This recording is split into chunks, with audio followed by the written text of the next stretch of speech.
the most important thing is love. So if you have a one parent household that is loved, where the children are loved and cared for, that's all they need. And anything else is like a bonus.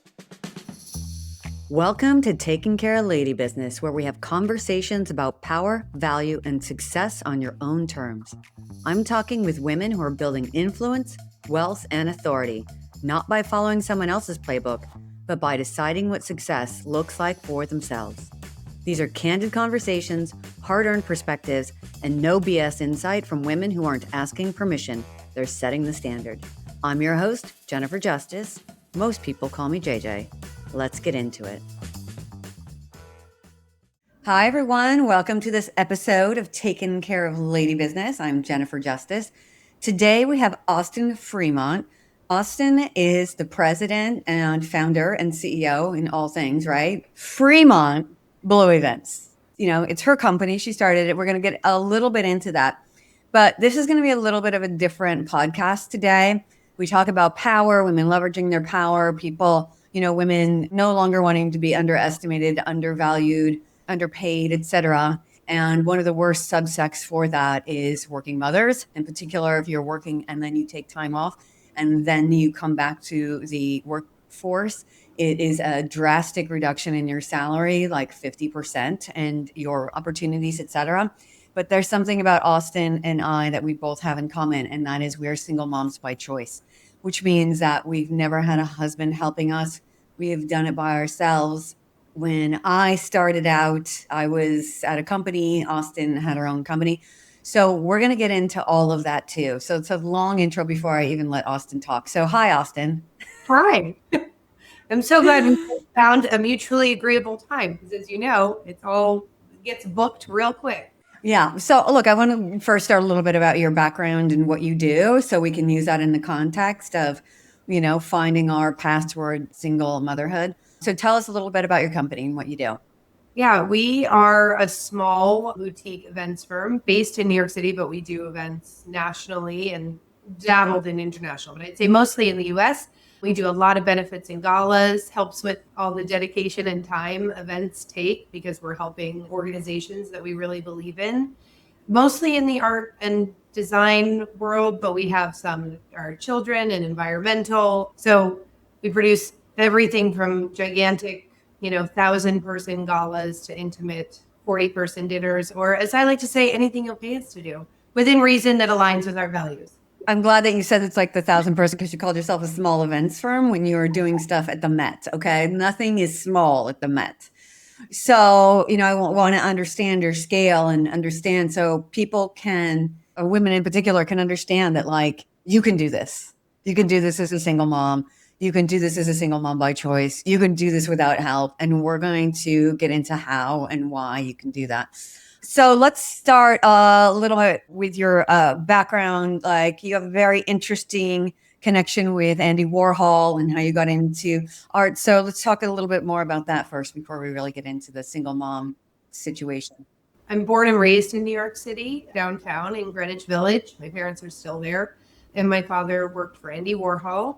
And he was my godfather because my dad really loved Andy. And we called him Uncle Andy. He wasn't even Andy Warhol. I mean, so do I, Well, I always like to say that I said the smartest thing I've ever said. He died in between, technically on the 22nd of February, 1987. And that was in between my mom and my birthday. My birthday's the 21st of February. She's the 22nd. And I remember I was 5, and I remember going into my mom's room and saying, why are you opening your presents? It was like 6:00 in the morning. But my father had actually already been to the hospital. And they said, Uncle Andy died last night. And I said, I wish Uncle Andy was on a dollar bill so we could always have him in our pockets. Obviously, that was very formative, kind of growing up kind of in the middle of the art world, but I consider myself art world adjacent. Obviously, I work with a lot of arts organizations. A lot of friends are artists. My sister runs an incredible art nonprofit called Art Production Fund, and they produce public art projects. So we have so many connections to the art world, but I love working alongside artists. I worked at Martha Stewart Living where I learned so much about styling, and I was an assistant and really doing, again, the logistics behind the photo shoots for the magazines. But just being among creatives, you can't help but absorb some of it. Yeah, I mean, it's such a crazy and unique story that, I just feel like it's a part of your journey as well, and understanding like where you want to go. Because, as we all know, as we are growing up, we're fed this one narrative that you live a certain way, you find a partner, you get married, you have kids. Neither of us did that, right? You were living in New York City. I was in Washington State, where my mother was 16 when she had my sister, did not graduate high school. So we're from like different backgrounds too. You're from this like storied, cool art world in New York City, living downtown in Greenwich Village, which everybody in the world knows of. And I was born in Centralia, Washington, which nobody's ever heard of. It doesn't have to happen in one particular way. When everybody in my family is having kids at 15, by the time I'm like in my 30s and still not coupled up or, having kids, I'm like, wait, what am I going to do? Buy more Birkin bags? You know what I mean? It's like buy more first class flights. Like there's got to be more to this. And, I was like started looking into being a single mom. I was in my late 30s, early 40s and, doing it on my own. One thing I did always know was that I wanted to be a mom. And kind of in my fantasies of growing up, like I did want to get married and have that, but I really, what always was in my fantasies and my dream was being a mother. And during the pandemic, like when everyone had time to kind of step back and reassess, obviously the events industry was nothing. When everything moved to Zoom, I said, if this is the future of events, I'm certainly out. Part of what I love about events is people and interacting with them and watching people have a good time in a space I created. I said, if I died tomorrow, I would be really disappointed with what I did in my life. And I had always said, well, I'm not doing it alone, which is one of my lessons in life, like never say never. Because in my early 30s, I was like, no, because I had a broken engagement that broke off right before my 30th birthday. And then I spent that next kind of decade building this business. As you know, building a business, you dedicate a lot of time. It's really your focus. This is my first baby. And I remember during the pandemic when I decided, I have to do this. And I was kind of swiping on like all the dating apps and then also looking at donor profiles too. And I was like, oh my God, this is so weird to be like looking at both like baby pictures and, pictures of men, both kind of with the same goal ultimately to create a family. And I was actually talking to my mom and I just said, it feels so digital. I feel so removed from this, but I don't know, like, who would I ask to be my, a donor? And my mom said, well, what about Steven? And I said, Steven? Oh, I hadn't even thought about that. He's perfect. So I actually I know very well my donor. And I kind of texted him like, do you have time for a life-altering question? He doesn't want to be a full-time dad. He doesn't want to have the responsibility of every day, but he gave me the best gift I could ever imagine. And I now have 2 kids. They are 3.5 and 1.5. Well, actually closer to 2 and 4. I did, like a true businesswoman, did my embryo transfers according to my work schedule. So I had the transfers in January. So first trimester, I'd be planning the galas. My second trimester, when you have that little uptick of energy, I would be working the galas. And then by the end of the summer, we're kind of slower and back into fall planning, I would have the baby. I mean, look, there's so many different ways, right? Yeah. And, I was completely opposite. And this is what I'll say to anybody who is thinking about doing this and anybody who is contemplating it and said exactly what you just said. I don't want to do it by myself. I would never do it alone. Well, here's the reality. Mother Nature is a bitch, right? Like you don't have the rest of your life to have a kid, but you have the rest of your life to fall in love. Just like you and I'm not married. I don't really care about it, honestly. I don't know what your take is on it. I've dated while my kids were younger and I've dated, being, single, but like you do not have the rest of your life to have kids. And you want to be able to be present. I have this job that sometimes demands, I'm on site at 6 a.m. and I don't get home till 2 a.m. and then the baby's up at 5 a.m. I want to show up more than I show up at work for my kids. So I like, you're like, oh yeah, totally. I totally got 1 hour sleep. I'm totally fine. Yeah, let's dump all the crayons on the floor, for example. In terms of marriage, also, it is no longer a priority of mine because I have everything I want. I have my kids and like if I meet someone fabulous, like they will be a plus up, like let's go, we can vacation together, we can have fun together, but it's not the necessity that I think I thought it was in order to achieve what I wanted. A lot of people that I feel want kids and think they need to get married first, they rush into it with someone who they're not necessarily an ideal match. And I didn't want to end up with someone who I didn't want to be with to get the kid. I have a lot of married friends that are like, I think you've cracked the code. If you don't want kids or you're not sure, it's a total sacrifice in your life. It's a compromise. Now, can you imagine if you're adding on that a strained relationship or somebody you're not 110% sure you want to have a child with, which is often the case. And that's often like the case of like our parents. Like I'm Gen X, you're a millennial. Like, it's like our parents didn't even think about it. They just had kids really young and whatever. And there's a whole thing about now, learning how to be a parent, right? And it happens to be in these generations, baby boomers are done, right? They didn't care, whatever. So we want to be better parents than our parents were for our kids. So that's why there's so much interest in all of this. But I will tell you, having that second parent is not going to do that unless you're 100% sure you're on the same page. Because you're right. And I want to get into this. The psychological battle with yourself before doing it is real. Okay. Like I went through it all. I'm such a failure. I didn't find a relationship. People just must not like me. I'm not lovable. All of those things. Right.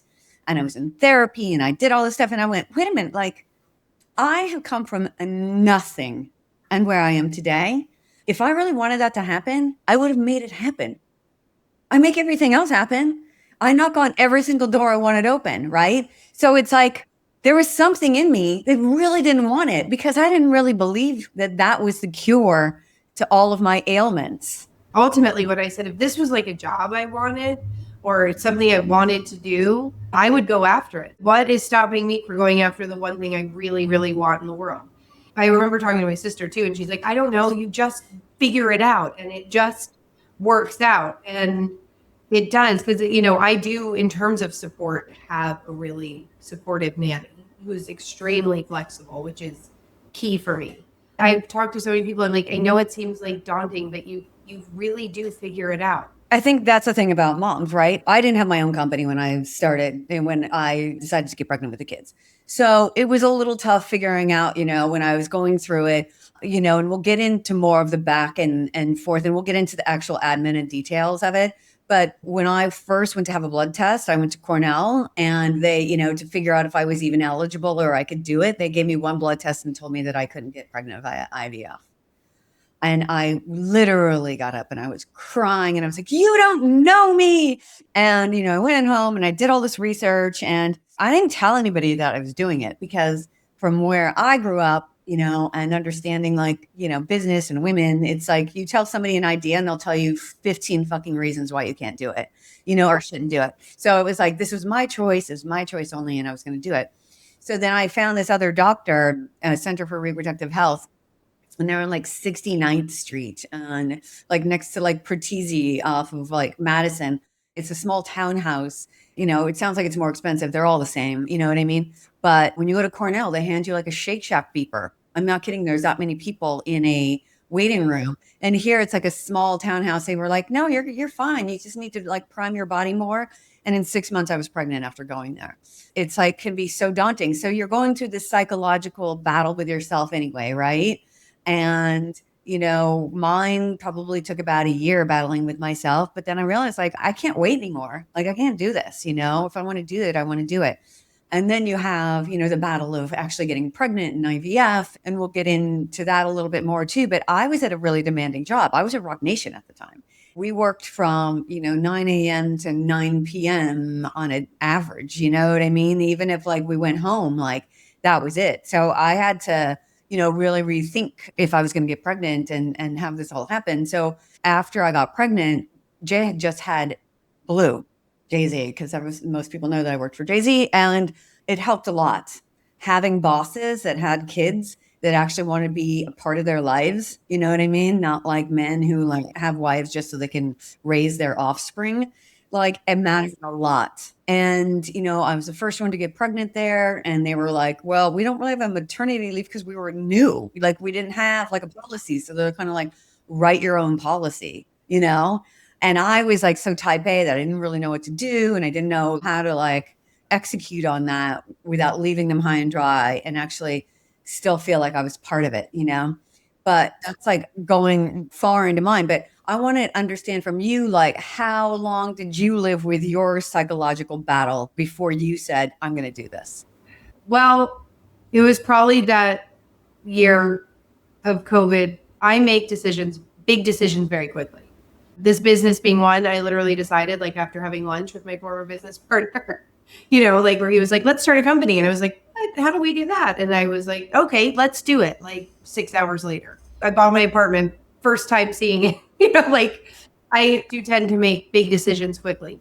Then the process took a while because having a gay donor is much like blood from a gay person, where there's still all these restrictions, and the semen had to be quarantined for 6 months before he had all these doctor's appointments. And I was kind of just like, shouldn't they be checking me out more?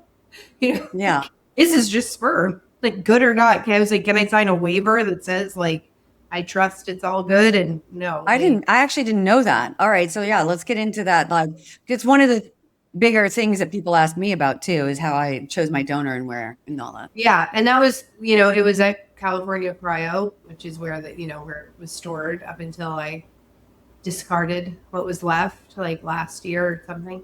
So it took me about a year. And then that 6 months, it was all like, okay, I'm really doing this. I'm really doing this. I should say I had frozen my eggs at 37, joking with all the nurses that I would never need them because I was obviously going to meet someone. Which place did you use? I used Extend Fertility, and they're Okay. on 57th, kind of across from Carnegie Hall. Okay.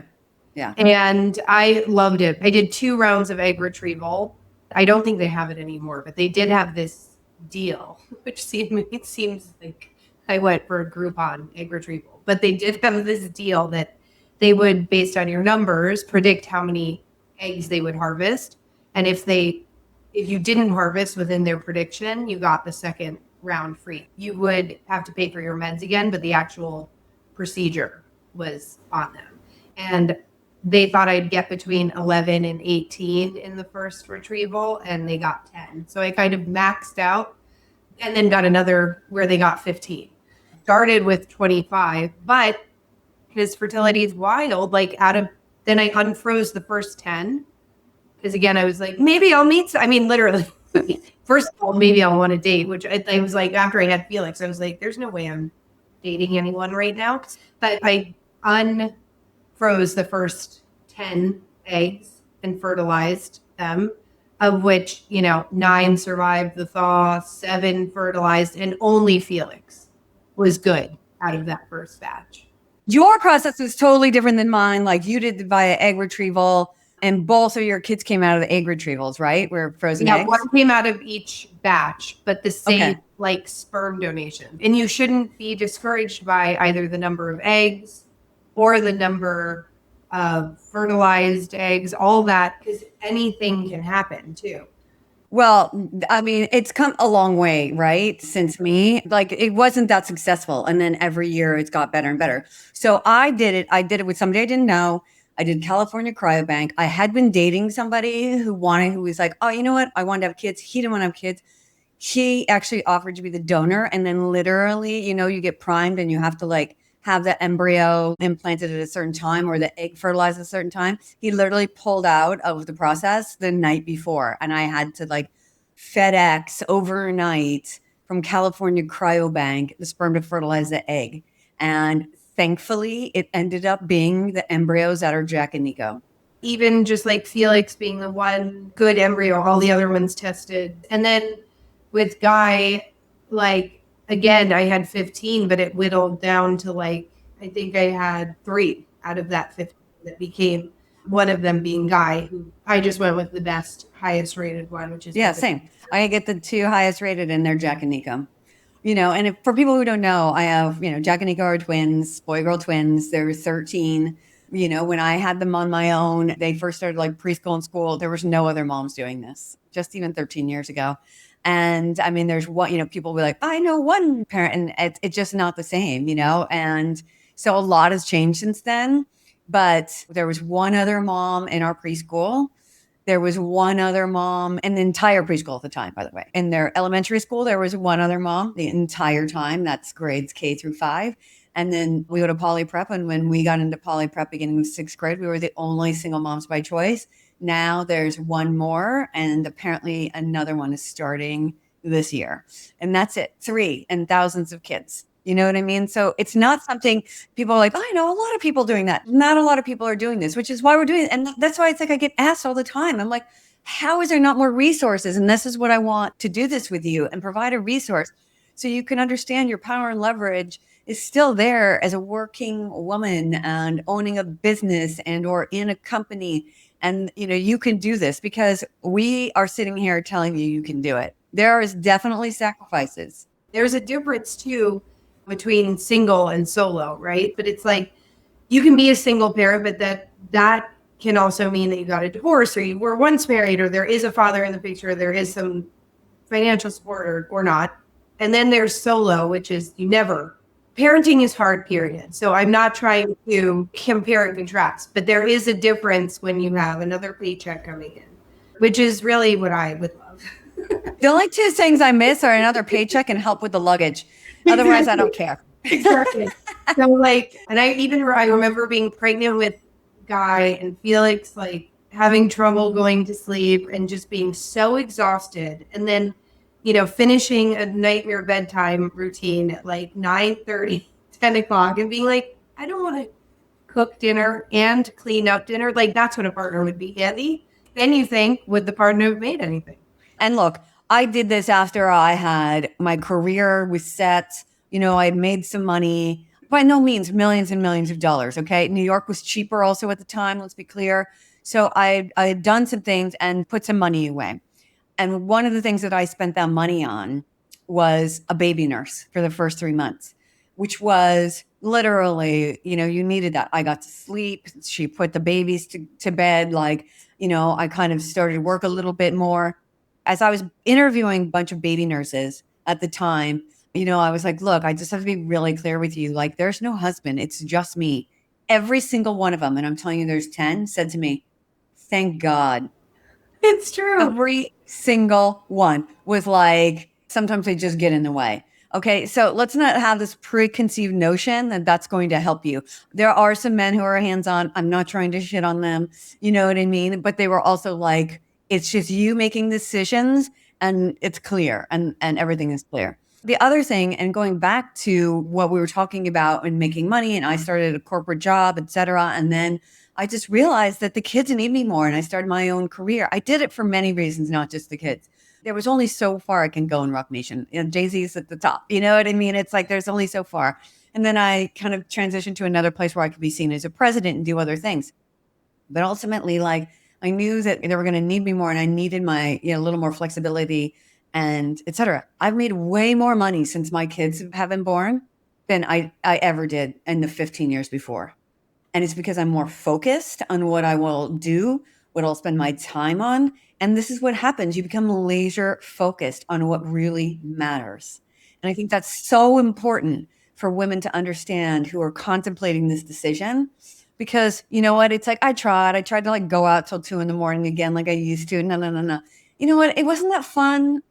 After a while, it was fun for a long time when I was younger, but it's like, there's nothing worse than a hangover on a newborn. I agree. And I think also what shifted in my mind was my time became more valuable, right? In effect, then if you want me to work on a project, I need more compensation, not only because I have to pay someone else to be at home, really, but also I'm not with my kids because I'm doing your event. So I started to value myself more via them kind of, because they need me too. So I've always been the type of person that gives. I always come last. And in this sense, now I'm advocating for our family in terms of our rates and fees. And also, all the girls that work for me. I love that you said that. I say that too all the time when it's really hard for women to advocate for themselves. and, get paid more and get what they deserve, right? It's like there is nothing more motivating when you have kids and you're like, you're taking money out of my kids' mouths. You are taking money out of their education. You're taking money away from the babysitter that I need so I can be here and do the work that I need. And my work is valuable and all of that. So it's like, it's really hard to be like, oh, okay, well, I guess I don't deserve that. It's like, well, my kids do. It has to be worth my time now. And it's also good because, when you're starting a business, there are certain sacrifices, prove your worth. I discounted many events just to get a nice roster of clients going and all of that kind of as a strategy. But then you get to a certain point and you're like, I am really good at what I do. And often also because my name is Austin, people do think I'm a man. And that often helps sometimes with business, unfortunately, because then they meet me and I can tell immediately on someone's face if they're like, oh, they'll usually follow up, but I thought you're a man. So how did you do it? I know that people, want to figure out like, how did you do it? Like financially, like what kind of resources did you have? Did you have a baby nurse? Did you have a babysitter? Did you have a full-time babysitter? Like, how did you manage all of that? I had 2 C-sections, so that also added to the coverage. Numbness is really something that I never had heard anyone talk about. And since then I've talked to other moms that had C-sections and I'm like, what is this? Does it ever go away? But I had my mom stayed with me. My sister was there in the delivery room for the first baby and donor daddy was in for the second baby. And I had my mom kind of stay. My sister and mom split time the first round and then my mom the second time. But I really got up. I did not sleep. I got up in the middle of the night. I was always up. I had problems with latching for both. So I was pumping kind of every 2 hours. And to me, if I have to be up pumping, I may as well be feeding the baby anyway. So I didn't have a baby nurse. And then for Felix, I was home, which for what felt like the most blissful month of my life, like that. I took 1 month off away, which to most people seems like not a lot of time. And it's not, but for someone who is working no vacation and years building this events company to have a month doing what I always wanted to do with like the cutest, happiest baby, it was like heaven. The second time around, someone who was supposed to kind of cover me left the company. And just 2 weeks before I was scheduled to go in, literally, I remember being on a call. I had the baby I had him on Thursday, and I was coming back from the pediatrician on a Monday, like on a call. They were like, you're breathing really hard and I said, so sorry, I just had a baby, long weekend, and I'm on the call on the way back from the pediatrician. Please forgive me. So there was really no rest with him, and that is a huge regret of mine. And I don't know if I could have really changed anything, given that it's a small business, and I don't know how I could have delegated better. And of course, my team supported as much as they could on both of these things. But as you know, when it's your company, Yeah, it's not as easy. The whole point of this is to show all of the things, right? If you really want a baby, if you really want to be a mom, it's a compromise. It's not a sacrifice. You know what I mean? And there's a short term. Like when I think back at like the IVF and all the disappointments, I barely remember that. I barely remember it because the end result was just like so worth it. I had a whole team, like you had your mom and sister. I will say, like, you do need a team around you. Like you do have to be prepared. Like there's no great time to have a kid, right, in your career. I don't ever think, especially anyone in New York City considering this, I don't think you'll ever be like, finally, enough money, enough time. It'll never happen. But you do. And to your point about, going out, like I now also, like, I have dinner with a friend tonight who's in from out of town. I can't wait. She hasn't met Guy yet. She's coming over.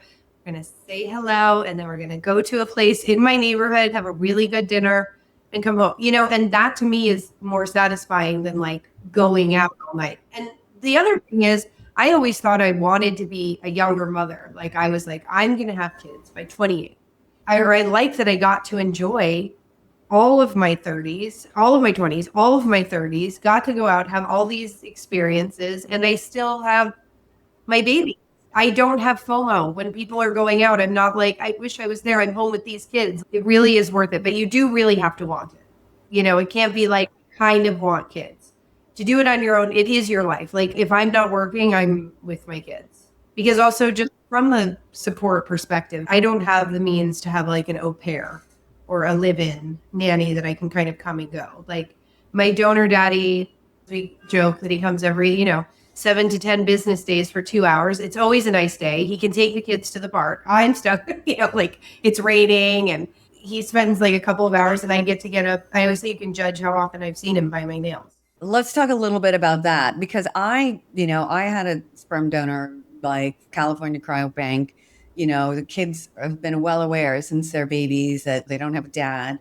But I know many others who had open, who know the identity, who have like a bunch of siblings they keep in touch with. Like, I don't do anything. So there's me on this one side who like, they're my kids. We have pictures, they have a photo, and they have all of California Cryobank. They do all the testing and they have all these quizzes and questionnaires that you fill out, and so they have access to all of that. And then you have the exact opposite, which is like them, right? And in the middle, it's like these people who are like the brothers, sisters, etc. So you are like the person. Like, what's that like? We came to an agreement, and like I said, we have a parental agreement. I hired lawyers for both of us, and we structured the agreement to be that he was going to donate the sperm and he was not going to be referred to as daddy and he was not going to be around and he was going to see them on birthdays. Maybe they would know that he was his biological father, but there was no commitment outside of that.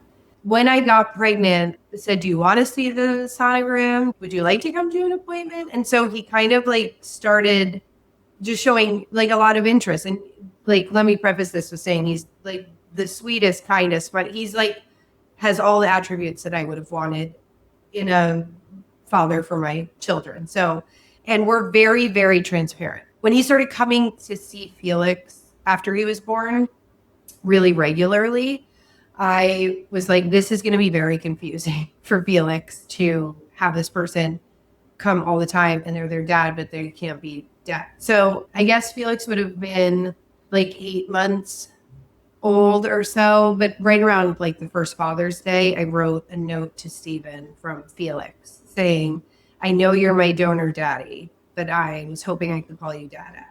And, Stephen opened it, he read it and started crying and said, of course, he can call me Dada. And Felix spit out his pacifier and said, Dada, which was perfect. That he would have felt so sorry if you didn't see us.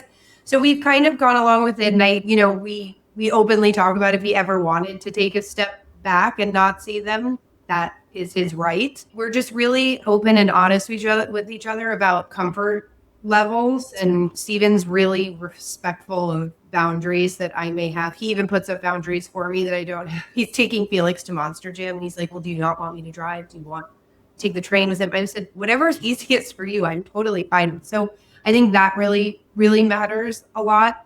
But it is really fun, and it's fun to see, he came over yesterday, but he hadn't seen them in about a month because he's a photographer, he travels. And so he's not around all the time. Stephen and I have also talked about that. Like, is that going to hurt their feelings, or are they going to feel sad about that? Of course, like Felix will say, where is Dad at? And I joke, and I said, I don't know where your father is. It's been, usually don't. He's traveling around the world, but that's their normal. Daddy comes over for a little bit every so often. And what I think also is most important, and I think you raised this earlier, just, there isn't anyone else around, but the most important thing is love. So if you have a one parent household that is loved, where the children are loved and cared for, that's all they need. And anything else is like a bonus. So, yeah, I mean, look, there's a million different ways to do it. There's no right, however you want to choose. But, like I said, if you want to do it, you should do it. It's not going to be the easiest road, but neither is getting married and, finding out your husband isn't the person that you want him to be or the father of your child. There's no right or wrong way. And I just wanted to, put out a resource there for women who are considering this and become resources for them. So I so appreciate you coming on and telling your story because everybody gets all like, oh, do you mind sharing? I'm like, I will tell anybody. I mean, there's probably 20 people at least that I have convinced to have kids on their own. And also, I know women who, while they were pregnant, met the man of their dreams, got married. I know other ones who, when the kids are 4 or 5, married somebody and then the guy adopted them. I know, or, another situation that happened and then they got divorced and the woman was like, shit, I should never have given him, let him adopt the kid. It all happens. Okay. But Never say never, right? look, the one consistency on this podcast is what's the worst advice you've ever received. And it doesn't necessarily have to be related to being a solo mom, but if it is, that's great too. So what is that for you? This is related to being a solo mom because that's where my head is right now. But when I was thinking of having my second child and they said like, what if that child is sick? I think what I found throughout both professionally and personally is you really have to follow your gut. And anything I've done in terms of either following advice business-wise or following advice personal that hasn't been what I deep down in my gut thought was what I wanted to do or the right thing to do, that's when I have gotten myself in trouble. Again, empowering yourself, trusting yourself is so key in business and in life because ultimately you're only left with you at the end too. All right. If people want to find you, where do they find you? Hire your company or ask you questions about this, It's at Austin Grayish, which I think you tag anyway, but I'd be happy to talk to anyone about any questions they have. I really am an open book about this experience because I think it's something that if you really want it, you have to do it, your due diligence to try. I agree. Thank you so much. Thanks for sharing your story. It was great. It's like cathartic to tell my story too at times, you know what I mean? So I appreciate it. And to everyone listening, thank you for tuning in to this episode of Taking Care of Lady Business. Until next time, I'm Jennifer Justice. Thanks to MedJet for supporting the Taking Care of Lady Business podcast. When you travel for work or internationally, the real question isn't if something could happen, it's whether you've planned for it. That's why I'm a member of MedJet and have been for years. If your security is threatened or you're hospitalized while traveling, MedJet can get you home and to the hospital you choose, not just the closest one. It's not travel insurance. It's about not leaving critical decisions to chance. If you travel regularly, it's worth having in place. You can learn more at medjet.com. Thanks for tuning in to Taking Care of Lady Business. If this was useful, subscribe and share with a friend. Make sure to check out the show notes for more on my guest and me, Jennifer Justice. Taking Care of Lady Business is a production of Lady Business LLC. See you next time.